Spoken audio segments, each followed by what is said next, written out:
5ই জানুয়ারি শেখ শাহজাহানের বাড়িতে তল্লাশি করতে গিয়ে বাধার মুখে পড়েছিলেন ইডি। কেন্দ্রীয় তদন্তকারী সংস্থার কর্তাদের নিগ্রহ করার অভিযোগ উঠেছিল।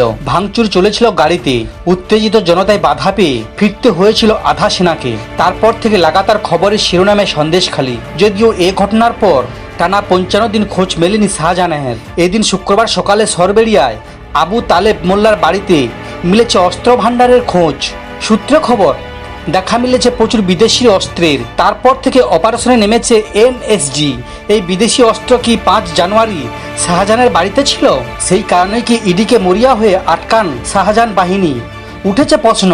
সূত্রে খবর, বিদেশি 9mm পিস্তলের খোঁজ মিলেছে দেশি 9mm পিস্তল। দেশি বিদেশি মিলিয়ে উদ্ধার হওয়া আগ্নেয়াস্ত্র সংখ্যা অন্তত 15। ওয়াকিবহল মহলের ধারণা, বিদেশি অস্ত্র থাকার অর্থ আন্তর্জাতিক অস্ত্র পাচারের সঙ্গে যোগ। সেই যোগ কি তাহলে শাহজাহানের? এই প্রশ্নও উঠছে। স্বভাবতই প্রশ্নের মুখে জাতীয় নিরাপত্তা। এই অস্ত্র কোথা থেকে কেনা হয়েছিল? এই অস্ত্র পাচার চক্রের সঙ্গে কি আন্তর্জাতিক সন্ত্রাসবাদী সংগঠনের যোগ রয়েছে? শাহজাহানই বা কিভাবে জড়িত? কিভাবে হয়েছে অস্ত্র পাচার? শাহজাহানের বাংলাদেশে রোহিঙ্গা ক্যাম্পে যাওয়ার সঙ্গে কি এর যোগ আছে? তাহলে কি রোহিঙ্গা অনুপ্রবেশ এবং আশ্রয় দেওয়ার সঙ্গে শাহজাহান সরাসরি যুক্ত? এনএসজি অভিযানের পর থেকেই এই প্রশ্নগুলি ঘোরাফেরা করছে সন্দেশখালির আনাচে কানাচে। সমস্ত খবর দেখতে এই চ্যানেলের সঙ্গে থাকুন। ধন্যবাদ।